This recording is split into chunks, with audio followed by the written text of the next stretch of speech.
Welcome back viewers, आप देख रहे हैं चैनल लिटरेचर लवर और मैं हूं आपके साथ इंतज़ार हुसैन मथरुमा। आज की वीडियो के अंदर हम डिस्कस करेंगे क्लास और टाइप्स ऑफ क्लास। बहुत से स्टूडेंट्स को क्लास में कन्फ्यूजन रहती है कि क्लास क्या चीज़ है। मोस्टली स्टूडेंट फ्रेज़ और क्लास को आपस में इंटरमिंगल कर देते हैं, आपस में मिक्सअप कर देते हैं, उनको इन दोनों में फ़र्क का नहीं पता चल सकता। तो आज की वीडियो में हम डिस्कस करेंगे क्लास को और टाइप्स ऑफ क्लास को, कि क्लास बेसिकली है क्या और क्लास की टाइप्स कितनी हैं, अक़साम कितनी हैं क्लास की। तो फर्स्ट ऑफ ऑल अगर हम क्लास की बात करें तो बेसिकली जो क्लास है ये एक ऐसा ग्रुप ऑफ वर्ड्स है जिसके अंदर सब्जेक्ट भी मौजूद होता है और इसके अंदर वर्ब भी मौजूद होता है। यानी it is a group of words which has a subject and verb.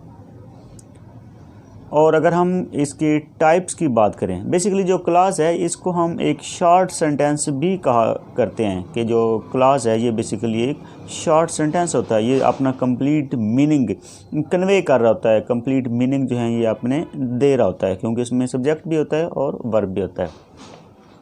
तो अगर हम बात करें टाइप्स ऑफ वर्ब की, तो टाइप्स ऑफ वर्ब में हमारे पास जो मेजर टाइप्स हैं या मेन टाइप्स हैं वो दो टाइप्स हैं क्लास की। जो फर्स्ट टाइप है, एक टाइप है उसको कहते हैं इंडिपेंडेंट क्लास और दूसरी को हम कहते हैं डिपेंडेंट क्लास। जो इंडिपेंडेंट क्लास है उसको हम मेन क्लास भी कहते हैं और जो हमारे पास डिपेंडेंट क्लास है उसको हम सबऑर्डिनेट क्लास भी कहते हैं। यानी क्लास की टाइप्स दो हैं, कौन कौन सी? फर्स्ट वन इंडिपेंडेंट क्लास या मेन क्लास और दूसरी टाइप है डिपेंडेंट क्लास या सबऑर्डिनेट क्लास। तो इंडिपेंडेंट क्लास की अगर हम बात करें तो इंडिपेंडेंट क्लास का मतलब ये है कि एक ऐसी क्लास, ऐसा ग्रुप ऑफ वर्ड्स जो सेपरेटली अपने मीनिंग कन्वे कर रहा हो, वो एक पूरा सेंस क्लियर कर रहा हो, तो उसको हम कहते हैं इंडिपेंडेंट क्लास है। और अगर एक ऐसा ग्रुप ऑफ वर्ड्स हो जो कि मीनिंग क्लियर कर रहा हो लेकिन वो complete sense, complete meaning convey ना कर रहा हो इंडिपेंडेंटली, बल्कि वो किसी दूसरे यानी जो अदर पार्ट ऑफ सेंटेंस हो उसके ऊपर डिपेंड कर रहा हो, उसके मीनिंग वाज़ेह करने के लिए, उसको अपने मीनिंग वाज़ेह करने के लिए जो दूसरा पार्ट ऑफ सेंटेंस है उसका सहारा लेना पड़े, तो उसको हम कहते हैं कि वो डिपेंडेंट क्लास है। For example, I bought a car which has very comfortable seat। तो अब इसका अगर आप फर्स्ट पार्ट जो है उसको अगर हम देखें तो वो एक कंप्लीट सेंस है, कंप्लीट सेंटेंस है और कंप्लीट सेंस दे रहा है। मसलन I bought a car एक कंप्लीट सेंस है।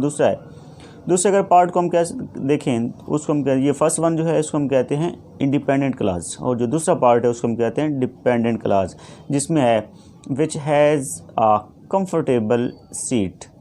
तो अब ये जो कंफर्टेबल सीट है, which has a comfortable seat, तो ये कंप्लीट सेंस नहीं दे रहा। कंफर्टेबल सीट है किसकी?